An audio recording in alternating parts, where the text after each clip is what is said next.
నమస్తే, welcome to big banner. Rahul జనాకర్షక మంత్రం, పేదవాడిపై ఆదాయ అస్త్రం. హద్దులు దాటుతున్న స్కీములు, కాంగ్రెస్ మార్కు ఎన్నికల స్టంట్లు. హామీ సరే, మరి ఆదాయం ఎలా? పథకానికి నిధులు సమకూరేదెలా? ఉచితం అనుచితమేనా? ఇదే వాటి బిగ్ బ్యానర్. మండు వేసవిలో ఓటర్లపై వరాల వాన కురుస్తోంది. ఊకదంపుడు ఉపన్యాసాలే కాదు, ఊహకందని పథకాలను ప్రకటిస్తున్న నాయకులు ప్రజల్ని సంభ్రమాశ్చర్యాలకు గురిచేస్తున్నారు. ఎన్నికల వేళ జనాకర్షక పథకాలను తెరమీదికి తీసుకురావడం మామూలు విషయమే అయినా కానీ విని ఎరుగని రీతిలో స్కీములకు స్కెచ్లు వేస్తున్నారు. తాజాగా కాంగ్రెస్ పార్టీ భారీ స్కీమ్కు ప్లాన్ చేసింది. పేద ఓటర్లను టార్గెట్ చేస్తూ వినూత్న నగదు బదిలీ పథకాన్ని తెరపైకి తెచ్చింది. అదే న్యూనతం ఆయ్ యోజన. అసలేంటి పథకం? ఈ స్కీమ్ పేదల బతుకు చిత్రాన్ని మార్చేస్తుందా? వారిని సంపన్నులుగా తీర్చిదిద్దుతుందా? ఎన్నికల వేళ పేదలపై వరాల జల్లు. తెరపైకి మరోసారి గరీబీ హఠావో నినాదం. భారీ నగదు బదిలీ పథకాన్ని ప్రకటించిన రాహుల్ గాంధీ. కొత్త స్కీమ్ పై కాంగ్రెస్ పార్టీ గంపెడాసలు. మొన్నటి అసెంబ్లీ ఎన్నికల్లో టీఆర్ఎస్ ప్రభుత్వం రైతులకు ఏడాదికి ఎకరానికి 8,000 చొప్పున ఇచ్చే పథకాన్ని ప్రకటించింది. దానికి పెద్ద ఎత్తున సానుకూలత వ్యక్తం కావడమే కాదు, మరోసారి గులాబీ పార్టీ అధికారంలోకి రావడానికి సాయపడింది అనడంలో ఎలాంటి సందేహం లేదు. రైతుల్ని ఓటు బ్యాంకుగా మారుస్తూ కేసీఆర్ రూపొందించిన ఆ పథకం ప్రధాని మోదీని సైతం కదిలించింది. చివరకు ఆయన కూడా కిసాన్ సమ్మాన్ ప్రకటించేందుకు దోహదం చేసిందంటారు రాజకీయ నిపుణులు. ఇలా కొన్ని వర్గాల వారికి కొన్ని పథకాల కింద నేరుగా డబ్బులు అందించే తీరు అంతకంతకు ఎక్కువవుతోంది. సమాజంలోని పేద వర్గాల్ని ఆదుకునేందుకు డబ్బును పంచడం అలవాటుగా మార్చుకున్న రాజకీయ పార్టీలు ఇటీవల కాలంలో డబ్బును నేరుగా లబ్ధిదారుల బ్యాంకు ఖాతాలకు వేయడం ద్వారా వారి మనసుల్ని దోచుకోవాలని, వారి ఓట్లతో అధికారాన్ని చేజిక్కించుకోవాలని ప్లాన్ చేస్తున్నారు. ఇందులో భాగంగా భారీ జనాకర్షక పథకానికి శ్రీకారం చుట్టింది కాంగ్రెస్ పార్టీ. ఎన్నికల గిమ్మిక్కుల్లో రాటుదేలిన ఆ పార్టీ ఏకంగా భారీ సంక్షేమ పథకాన్ని ప్రకటించింది. సార్వత్రిక ఎన్నికల్లో బీజేపీని మరోసారి అధికారంలోకి రాకుండా అడ్డుకోవడానికి విశ్వ ప్రయత్నం చేస్తున్న కాంగ్రెస్ పార్టీ మరోసారి గరీబీ హఠావో నినాదాన్ని తెరపైకి తీసుకొచ్చింది. ఓటర్లను ఆకర్షించేందుకు భారీ హామీ గుప్పించింది. పేద కుటుంబాలకు భారీ నగదు బదిలీ పథకాన్ని ప్రకటించారు కాంగ్రెస్ అధ్యక్షులు రాహుల్ గాంధీ. ఆ పథకం పేరే న్యూనతం ఆయ్ యోజన. నోరు తిరగని రీతిలో ఉన్న ఈ పథకం ఇప్పుడు అందరి నోళ్లలో నానుతోంది. తాము అధికారంలోకి వస్తే నిరుపేదలకు కనీస ఆదాయం కింద ఏడాదికి 72,000 చొప్పున అందజేస్తామంటూ కాంగ్రెస్ అధ్యక్షులు రాహుల్ గాంధీ సోమవారం భారీ నగదు బదిలీ పథకాన్ని ప్రకటించారు. ఈ పథకం వల్ల నెలకు 12,000 లోపు ఆదాయం ఉన్న 5 కోట్ల కుటుంబాలలోని 25 కోట్ల మందికి ప్రత్యక్షంగా ప్రయోజనం కలుగుతుందన్నారు రాహుల్. ప్రపంచంలో ఎక్కడా లేని విధంగా పేదల కోసం ఈ పథకాన్ని ప్రవేశపెట్టాలని నిర్ణయించామని తెలిపారు. तो आपने काफी सवाल मुझसे पूछे हैं. जहां भी मैं जाता हूं, युवा, जनता, किसान, मजदूर मुझसे पूछते हैं ये आमदनी की लाइन, मिनिमम आमदनी की लाइन क्या होगी और इस स्कीम की स्ट्रेंथ क्या होगी, ये स्कीम मतलब कितने लोगों को मदद करेगा. तो मैं ये आपको, हिंदुस्तान की जनता को, हिंदुस्तान के गरीबों से कहना चाहता हूं, लाइन 12,000 रुपए महीने की होगी. सरप्राइज हुए ना, शॉक हुए ना? मतलब इतना पैसा हिंदुस्तान में भाइयों और बहनों है. तो कांग्रेस पार्टी गारंटी करती है कि हिंदुस्तान के 20% सबसे गरीब परिवारों को, शॉक मत होना, अभी धमाका बढ़ने जा रहा है, 20% सबसे गरीब परिवारों को हर साल 72,000 रुपए देने जा रही है. దీనిని పేదరికంపై అంతిమ దాడిగా అభివర్ణించిన ఆయన గత 5 ఏళ్లలో పేదలు ఎన్నో ఇబ్బందులు ఎదుర్కొన్నారని, వారికి న్యాయం చేయడానికి కనీస ఆదాయ పథకం అమలు చేయాలని నిర్ణయించామని అన్నారు. ఈ పథకం వల్ల ఒక్కో కుటుంబానికి గరిష్టంగా 72,000 అందుతుందని, అత్యంత నిరుపేద కుటుంబాల్లోని 20% లబ్ధి చేకూరుతుందని తెలిపారు. ప్రధాని మోదీ ధనికులకు సొమ్మిస్తుంటే తాము మాత్రం పేదలకు ఇవ్వాలని నిర్ణయించామన్నారు. ఇటీవల జరిగిన మధ్యప్రదేశ్, రాజస్థాన్, ఛత్తీస్గఢ్ ఎన్నికల ప్రచారంలో తాము అధికారంలోకి వచ్చిన 10 రోజుల్లో రైతుల రుణమాఫీ చేస్తామని హామీ ఇచ్చామని, ఆ విధంగానే దీనిని ఆచరణలో పెట్టామని గుర్తు చేశారు. ఇప్పుడు కేంద్రంలో అధికారంలోకి వస్తే కనీస ఆదాయ పథకాన్ని అమలు చేస్తామని తొలుత ప్రయోగాత్మకంగా ప్రారంభించి విడతల వారీగా దేశం మొత్తం అమలు చేస్తామన్నారు. अगर नरेंद्र मोदी जी हिंदुस्तान के सबसे अमीर लोगों को पैसा दे सकते हैं तो कांग्रेस पार्टी देश के सबसे गरीब लोगों को पैसा दे सकती है। अब आप याद रखिए, मध्य प्रदेश, छत्तीसगढ़, राजस्थान में मैंने वायदा किया था 10 दिन कर्जा माफ होगा। मैं आपको यहां वायदा कर रहा हूं, न्याय होगा। 20% परिवारों को साल का 72,000 रुपए मिलेगा। स्कीम फेज्ड बेसिस पे चलेगा, फेज तरीके से होगा। पायलट प्रोजेक्ट चलेगा, उसके बाद स्कीम चलेगा। मगर कांग्रेस पार्टी का वायदा है न्याय देने का। फिर से दोहराता हूं भाइयों और बहनों, देश के युवाओं 72,000 रुपए साल के 20% सबसे गरीब परिवारों को। కుల మత జాతి భేదాలు లేకుండా దేశంలోని ప్రతి ఒక్క నిరుపేదకి ఈ ప్రయోజనం కల్పిస్తామని రాహుల్ హామీ ఇచ్చారు. ఈ సందర్భంగా ఎన్డీఏ ప్రభుత్వం అమలు చేస్తున్న ప్రధానమంత్రి కిసాన్ యోజన పథకంపై రాహుల్ విమర్శలు గుప్పించారు. రోజుకు 3.5 రూపాయలు సాయంగా ప్రకటించి రైతులను ప్రధాని మోసం చేస్తూ ఆయన నిత్యం ప్రజల డబ్బు లాక్కుంటున్నారని మండిపడ్డారు. తాము మాత్రం ప్రజలకు ఇచ్చి చూపుతామని విధి విధానాలపై 5 నెలలుగా దృష్టి సారించామన్నారు. దీనివల్ల పడే ఆర్థిక భారాన్ని విశ్లేషించి ప్రపంచంలోనే ప్రముఖ ఆర్థికవేత్తలు, నిపుణులతో అధ్యయనం చేయించామని తెలిపారు. ఆర్థిక పరమైన ఇబ్బంది ఏమీ ఉండదని, ఖచ్చితంగా ఆచరించి అమలు చేసి చూపుతామని రాహుల్ డంకా బజాయించారు. एक साल में 20% सबसे गरीब परिवारों को, हर जात, हर धर्म, हर भाषा के गरीब परिवारों को 72,000 रुपए साल के उनके बैंक अकाउंट में सीधा डाल दिया जाएगा. The entire calculations have been done. The fiscal repercussions of this have been analyzed. This money is perfectly available. This scheme is perfectly doable. We are going to deliver this scheme. भाइयों और बहनों, प्रधानमंत्री आपसे कहते हैं कि उन्होंने किसानों को पैसा दिया। 3.5 रुपए उन्होंने किसानों को दिए। वहां ताली बजी, ठीक है? सिंपल सी बात है, आपको गुमराह किया जा रहा है। आपको 3.5 रुपए दिए जाते हैं और प्राइवेट हवाई जहाज वालों को लाखों करोड़ रुपए दिए जाते हैं। हम अब आपको न्याय देने जा रहे हैं। नंबर याद रखिए, 20% सबसे गरीब परिवारों को 72,000 रुपए साल का. ఇక కనీస ఆదాయ పథకాన్ని సోమవారం ఎంతో కాన్ఫిడెన్స్ తో ప్రకటించిన రాహుల్ గాంధీ వీలైనంత ఎక్కువగా ఆ పథకాన్ని ప్రజల్లోకి తీసుకెళ్లేందుకు అప్పుడే జోరు ప్రచారం మొదలుపెట్టేశారు. ఉరీ ఘటన తర్వాత సర్జికల్ స్ట్రైక్స్ తో పాకిస్తాన్ ఆట కట్టించిన మోదీ సర్కార్ మంచి మార్కులు కొట్టేసింది. ఇప్పుడదే ఫార్ములాను కాంగ్రెస్ కు వర్కౌట్ చేసుకుంటున్నారు రాహుల్. తాము ప్రకటించిన ఆదాయ పథకం దేశంలో పేదరికంపై సర్జికల్ స్ట్రైక్ అంటూ గొప్పగా చెప్తున్నారు. मैं कांग्रेस पार्टी की सरकार बनने के एकदम बाद हिंदुस्तान की मिनिमम कम से कम आमदनी लाइन 12,000 रुपए प्रति महीना होगी. धमाका है ये, बम फटेगा. मतलब गरीबी पे ये कांग्रेस पार्टी का सर्जिकल स्ट्राइक. हम अब हिंदुस्तान से गरीबी को मिटा देंगे. 21వ శతాబ్దంలో పేదలకు కనీస ఆదాయం లేకపోవడం దురదృష్టకరమన్న రాహుల్ గాంధీ ఆ సమస్యకు పరిష్కారంగా కనీస ఆదాయ పథకాన్ని తెచ్చామన్నారు. అంతేకాదు, బీజేపీ కార్పొరేట్లకు అండగా నిలుస్తూ పేదలను నాశనం చేస్తుంటే తాము పేదల్ని కాపాడి పేదరికాన్ని సర్జికల్ స్ట్రైక్ తో అంతం చేస్తున్నామని అన్నారు. రాజస్థాన్ లో ఎన్నికల ర్యాలీలో పాల్గొన్న రాహుల్ కాపలాదారుగా చెప్పుకునే ప్రధానమంత్రి ఆయన ఎవరికి చౌకీదారో చెప్పలేదన్నారు.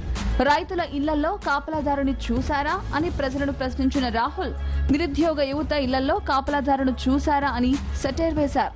उन्होंने आपसे ये नहीं बताया वो चौकीदार किसके हैं. किसान के घर में चौकीदार होता है? आपने किसान के घर में चौकीदार देखा कभी? किसी बेरोजगार व्यक्ति के घर में आपने चौकीदार देखा? अनिल अंबानी के घर में चौकीदार देखा?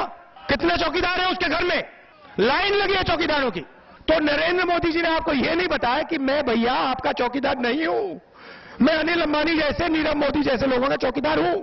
తాము తెచ్చే కనీస ఆదాయ పథకం ద్వారా దేశంలో 5 కోట్ల మంది పేదలు ప్రయోజనం పొందుతున్నారంటున్న కాంగ్రెస్ ఆ పథకం తమను తిరిగి అధికారంలోకి తెస్తుందని గంపెడాశలు పెట్టుకుంది.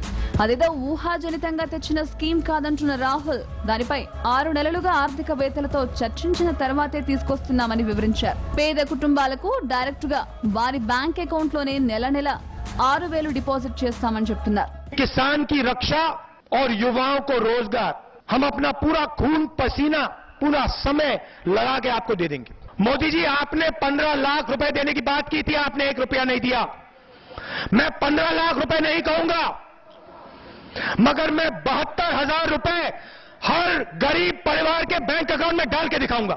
हमारी सरकार गरीबी के खिलाफ गरीबी से लड़ाई लड़ेगी, मगर बेरोजगारी को भी मिटाने का काम हम करेंगे। हम आपको 50-60 चीजें नहीं बोलेंगे। పేదల అభివృద్ధికి సంబంధించి బీజేపీ రకరకాల స్కీములు అమలు చేస్తున్నప్పటికీ ఇలా డైరెక్ట్ గా డబ్బులు ఇచ్చే స్కీములు లేవు. రైతులకు ఏడాదికి 6,000 ఇస్తానన్న ప్రధాని మోదీ ఆ స్కీమ్ ద్వారా దాదాపు 5 కోట్ల మంది రైతులకు మేలు జరుగుతుందని చెప్తున్నారు. అయితే సరిగ్గా ఎన్నికలకు సమయం దగ్గర పడుతున్న వేళ ఇలాంటి స్కీమ్ ప్రకటించడం ద్వారా తమ పొలిటికల్ గ్రౌండ్ మరింత పెరుగుతుందని, మిత్రపక్షాల సాయంతోనైనా మళ్లీ అధికారంలోకి వస్తామని లెక్కలు వేసుకుంటున్నారు కాంగ్రెస్ పెద్దలు. బిగ్ బ్యానర్లో షార్ట్ బ్రేక్ తీసుకుందాం. State Yoon to Bharat. నిత్య నూతన విజ్ఞానంతో ప్రపంచానికే మార్గదర్శిగా నిలిచిన వేదభూమి ఇది నాటి భారతం.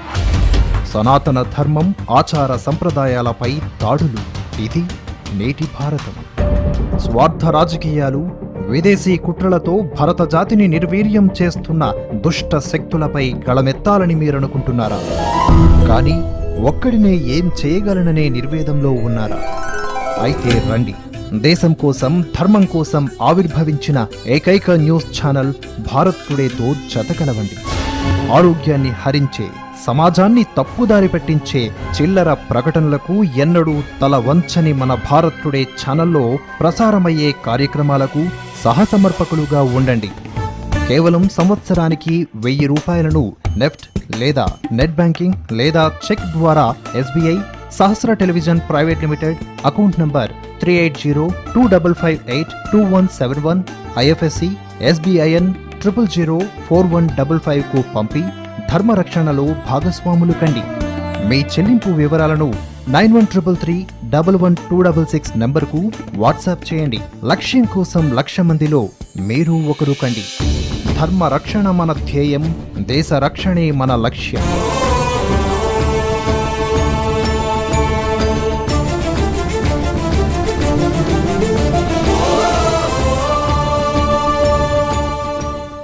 Welcome back to big Banner. కనీస ఆదాయ పథకంతో పేదలకు న్యాయం జరుగుతుందంటున్నారు రాహుల్ గాంధీ. అయితే ఈ పథకం కేవలం బూటకమని, ఎన్నికల తాయిలమని కొట్టిపారేస్తున్నాయి బీజేపీ పక్షం. మరోవైపు ఈ పథకంతో ప్రయోజనం శూన్యమని ఆర్థిక విశ్లేషకులు అంటున్నారు.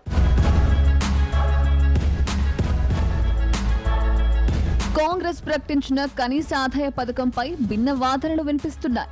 ఈ పథకంపై బీజేపీ నేతలు విమర్శల వర్షం కురిపిస్తుంటే రాహుల్ గాంధీ చేసిన ప్రకటనలో కొంత స్పష్టత లోపించిందని ఆర్థిక నిపుణులు అంటున్నారు.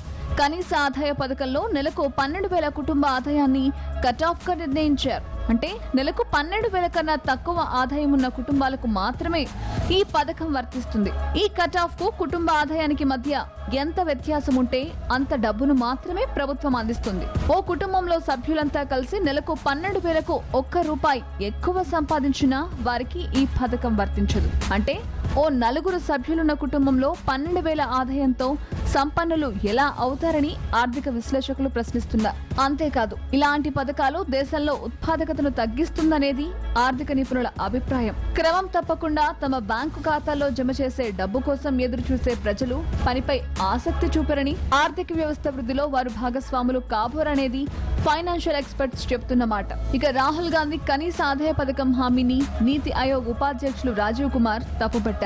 ఇది పని సంస్కృతికి వ్యతిరేకమని, ద్రవ్య క్రమశిక్షణను దెబ్బతీస్తుందని ఆందోళన వ్యక్తం చేశారు. ఎన్నికల్లో నెగ్గేందుకు చందమామను తెచ్చిస్తానని చెప్పడం కాంగ్రెస్ కు అలవాటేనని, అందులో భాగంగానే రాహుల్ ఇప్పుడు ఈ పథకాన్ని ప్రకటించారని, అది ఎప్పటికీ అమలు కాదన్నారు. ఇక ఈ పథకానికి జీడీపీలో 2%, బడ్జెట్లో 13% నిధులు అవసరమవుతుందనుకున్నా ప్రజలు వాస్తవ అవసరాలు ఆవిష్కృతంగానే ఉండిపోతాయని తెలిపారు. కాంగ్రెస్ గతంలో గరీబీ హఠావో, 1 ర్యాంక్ 1 పింఛన్, ఆహార భద్రత చేయూత వంటి హామీల్ని నెరవేర్చిన విషయాన్ని గుర్తు చేశారు.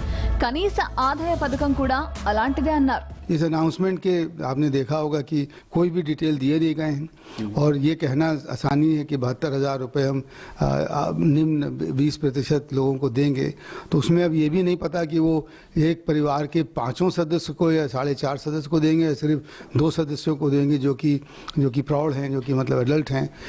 ये भी नहीं उसके बारे में समझ में आता कि वो 20% उनको आइडेंटिफाई कैसे किया जाएगा. और आपको ये मेरे ख्याल में तो बिल्कुल विदित होगा कि इसका जिन लोगों ने यूबीआई की बात की थी वो ये की थी कि बाकी सारी सब्सिडीज हटा के इसको लगाएं तब ये शायद चल सकती है. ऐसा तो कुछ उन्होंने कहा नहीं है. उन्होंने कहा है कि जो अभी चल रहा है वो चलता रहेगा, उसके ऊपर से हम ये और कर देंगे. तो वित्तीय घाटा मेरे ख्याल में 3.5% से हटकर अब शायद 6% हो जाएगा. ఇదిలా ఉంటే కాంగ్రెస్ ప్రకటించిన కనీస ఆదాయ పథకంపై బీజేపీ విమర్శలు గుప్పించింది. ఆ పథకం ఓ బూటకమని అన్నారు కేంద్ర ఆర్థిక మంత్రి అరుణ్ జైట్లీ. పేదరికాన్ని నిర్మూలిస్తామని చెప్పిన కాంగ్రెస్ పై ఆయన నిప్పులు జరిగారు. ప్రస్తుత ప్రభుత్వం పలు సంక్షేమ పథకాలకు ఏడాదికి సగటున 1,06,800 ఖర్చు చేస్తుండగా కాంగ్రెస్ చెబుతున్నట్లుగా నెలకు 12,000, ఏడాదికి 72,000 అవుతుందని అన్నారు.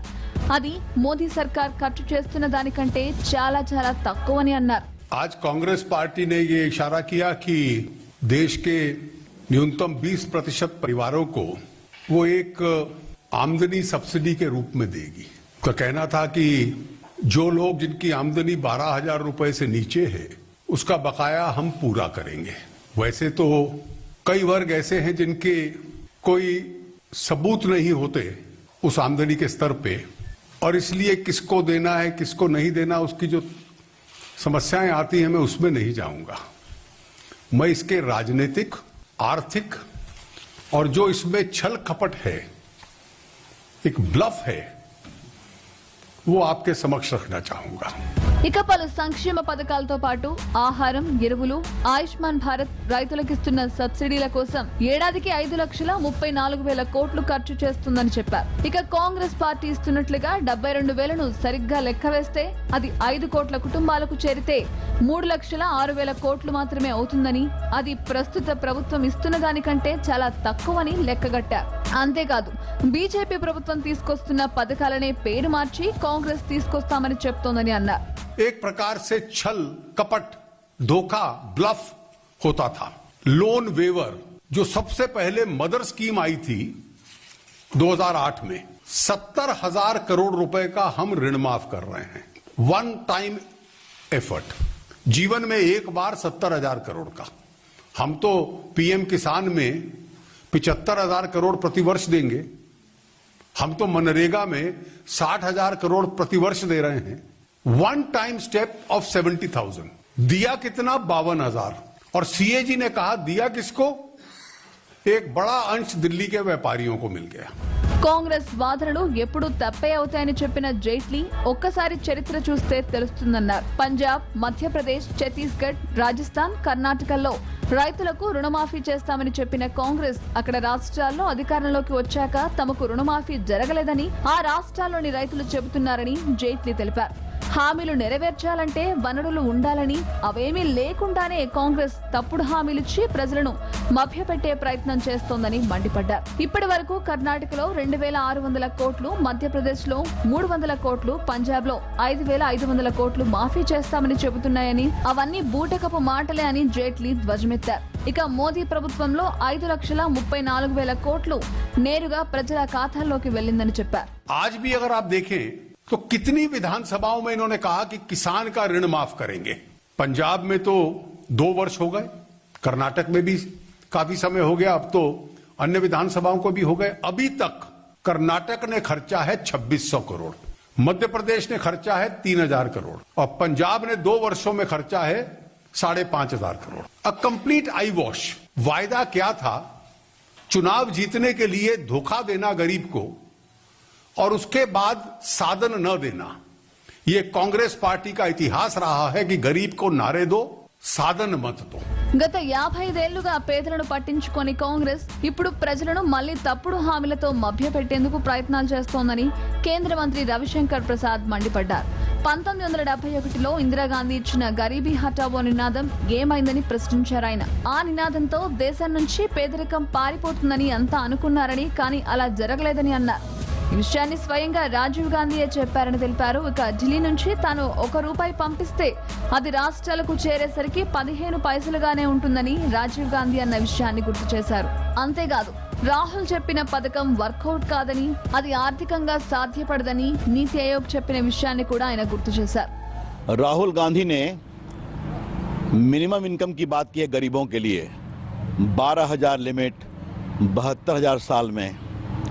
बड़ा आश्चर्य लगा कि राहुल गांधी जी को गरीबों की याद आ जा रही है। उनकी दादी जी इंदिरा गांधी ने तो 71 में ही कहा था गरीबी हटाओ, तो हमें तो लगा गरीबी हट गई थी, ऐसा कांग्रेस पार्टी मानती थी। कुछ नहीं हुआ। उनके पिताजी 85 में आए थे, 84 में राजीव गांधी जी, तो उन्होंने कहा था मैं दिल्ली से भेजता हूँ ₹1, तो जमीन पर पहुँचता है 15 पैसे। वो पैसे कहाँ चले जाते हैं पता नहीं है। और राहुल गांधी 10 साल तो मनमोहन सिंह की सरकार में आपकी और सोनिया जी की बहुत चलती थी, उस समय आपको याद क्यों नहीं आई? ये कौन सा छलावा है, कौन सा धोखा है कि एकाएक आप कुंभकर्णी निद्रा से जागते हैं और कहते हैं कि हम ये कर देंगे। రాహుల్ గాంధీ ప్రకటన ఓ మాయాజాలమని మండిపడ్డారు రక్షణ శాఖ మంత్రి నిర్మలా సీతారామన్. ఈ పథకం పేద కుటుంబాలకు ఏమాత్రం ఊరటనివ్వదని అన్నారు. Shri Rahul Gandhi calling it Nyunatam Aay Yojana and therefore saying Nyay, N-O-Y-N-A-Y-A-Y.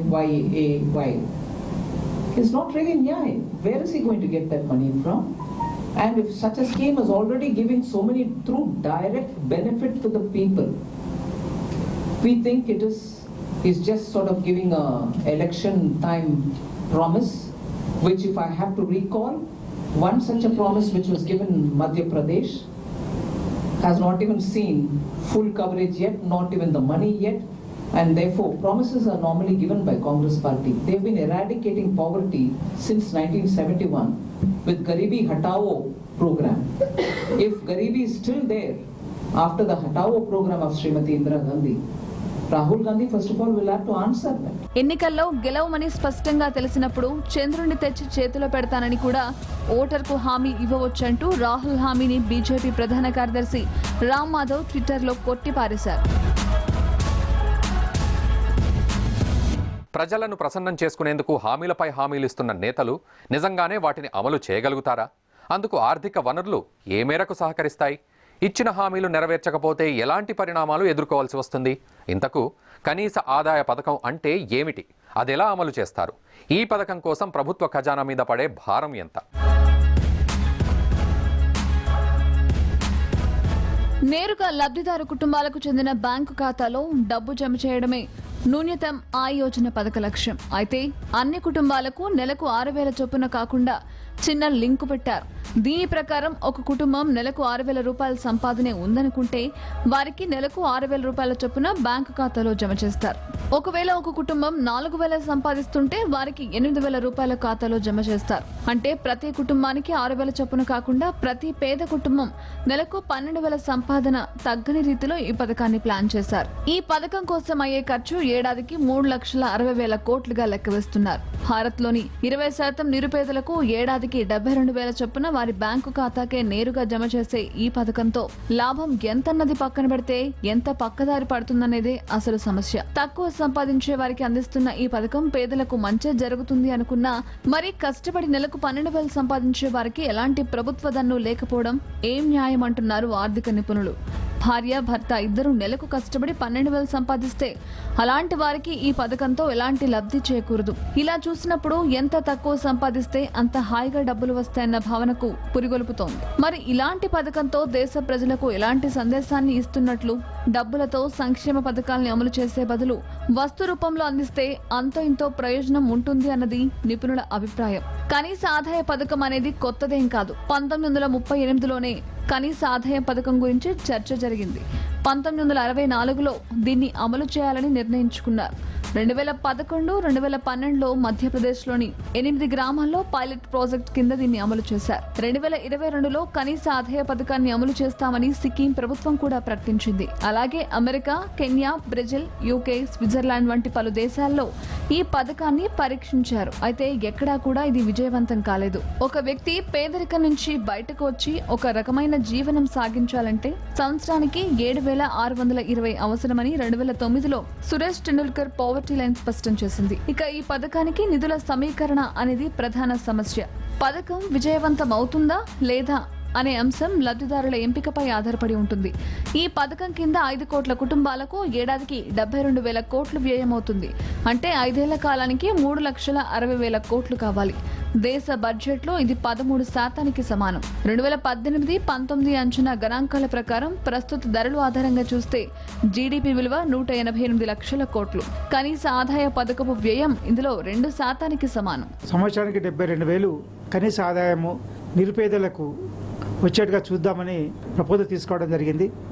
దీనికి ఏంటంటే మనకు కావాల్సింది సాధ్యమా అనేది అంటే సాధ్యమా అనేది అంటే రిసోర్సెస్ ఎక్కడి నుంచి వస్తాయి, దానికి కావాల్సిన ఆదాయం ఎక్కడి నుంచి వస్తుంది అనేది సాధ్యాసాధ్యాల గురించి ఆలోచించడానికి బెనిఫిషరీని ఐడెంటిఫై చేయడం ఎలా, బెనిఫిషరీకి ఒక పథకం యొక్క చేరడం ఎలా, థర్డ్ వాళ్ళు ఎలా వాడుకున్నారు, ఆ యొక్క పథకంకి వచ్చిన బెనిఫిట్ని ఎలా వాడుకున్నారు అనేది మానిటర్ చేయడం ఎలా. లేకపోతే ఏమవుతుందంటే వాళ్ళు మానిటర్ చేయలేకపోతే వాళ్ళు దేనికోసం మిస్యూజ్ చేసే అవకాశం ఉంటుంది. లగ్జరీ ఖర్చులకు కానీ చెడు అలవాట్లకు కానీ వాడుకునే అవకాశం ఉంటుంది. కాబట్టి దానివల్ల ప్రయోజనం నష్టం జరిగే అవకాశం ఎక్కువ ఉంటుంది. కాబట్టి ఈ 3 ప్రిస్క్రైబ్ చేయాలి. కరెక్ట్ బెనిఫిషరీని ఐడెంటిఫై చేయాలి, కరెక్ట్గా అమౌంట్ చేరేటట్టు చూడాలి, తర్వాత దాన్ని కరెక్ట్గా వాడుకున్నారా లేదని చూడేటట్టు చూడాలి. చేస్తేనే మనకు ఒక ప్రతి సంక్షేమ పథకం యొక్క బెనిఫిట్ మనకు ఉపయోగపడుతుంది. ప్రస్తుత సబ్సిడీలను ఉపసంహరించుకోవడం ద్వారా ఏ స్థాయిలో నిధులు సమకూరుతాయనే అంశం కూడా ఇక్కడ కీలకమే. ఆహారం, ఎరువుల సబ్సిడీ, వ్యవసాయ వడ్డీ రేట్ల ప్రయోజనాలు వెనక్కి తీసుకుంటే 2,50,000 కోట్లు మిగులుతాయి. అలాగే కేంద్రం ఎంప్లాయ్మెంట్ గ్యారంటీ స్కీమ్ కోసం ప్రతి ఏడాది 50,000 కోట్లు ఖర్చు పెడుతోంది. అలాగే ఇతర సబ్సిడీలను ఉపసంహరించుకుంటే అప్పుడు కనీస ఆదాయ పథకానికి నిధులు సమకూరే అవకాశం ఉంది. పథకాలను ప్రవేశపెట్టేందుకు నిధులను సమకూర్చుకుంటే సరిపోతుంది. అయితే వాటిని వెనక్కి తీసుకోవడం మాత్రం కష్టం. ఎందుకంటే దాని చుట్టూ చాలా రాజకీయ అంశాలు చేరుతాయి. అందువల్ల ఇప్పటికే ఉన్న స్కీమ్స్ ను ఉపసంహరించడం కష్టతరం కావచ్చు. ఆదాయం పెరగడానికి ఇవ్వడం వేరు, వాళ్ళ ఆదాయం పెరిగేటట్టు సపోర్ట్ చేయడం వేరు. అంటే ఇప్పుడు పర్మనెంట్గా వాళ్ళని డిపెండెంట్గా కాకుండా టెంపరీగా వాళ్ళకి బెనిఫిట్ ఇవ్వగలిగితే వాళ్ళకి ఉపయోగపడితే మంచిదే. కానీ సాధ్యమవుతుందా అని చెప్పాలంటే మాత్రం ఇప్పుడున్న రెవెన్యూ పొజిషన్లో చేయడం మాత్రం సాధ్యం కాదు. ఇంత ఇవ్వకపోవచ్చు ఈ షార్ట్ టర్మ్ లోపల. మేబీ 3-4 ఇయర్స్ తర్వాత కొంచెము మనం అలొకేట్ చేసి రెవెన్యూ పెరిగినా కొద్దీ మనకి ఎవ్రీ ఇయర్ 10-15% ట్యాక్స్ కలెక్షన్ పెరుగుతుంది. కాబట్టి మనం పెంచే అవకాశం ఉంటుంది. కానీ మనం దీన్నే సోర్స్ ఆఫ్ ఇన్కమ్గా చేసుకొని దీన్ని కంపల్సరీ చేయడం మాత్రం ఫిజికల్ డెఫిసిట్ అంటే ఖర్చులు పెరిగి ఆదాయం తగ్గే అవకాశం ఉంటుంది. కాబట్టి అది ఎకానమీకి మంచిది కాదు. మొత్తానికి ప్రజలను ప్రసన్నం చేసుకుని హామీలపై హామీలిస్తున్న నేతలు నిజంగానే ఇవి అమలు చేయగలుగుతారా? అందుకు ఆర్థిక వనరులు ఏ మేరకు సహకరిస్తాయి? ఇచ్చిన హామీలు నెరవేర్చుకుంటే ఎలాంటి పరిణామాలు ఎదుర్కోవాల్సి వస్తుంది అనేది నాయకులు ఆలోచిస్తే బాగుంటుందని రాజకీయ ఆర్థిక విశ్లేషకులు అభిప్రాయపడుతున్నారు. ఇది ఇవాల్టి బిగ్ బ్యానర్. రేపు మరో అంశంతో మళ్ళీ కలుద్దాం. చూస్తూనే ఉండండి భారత్ టుడే. దేశం కోసం, ధర్మం కోసం.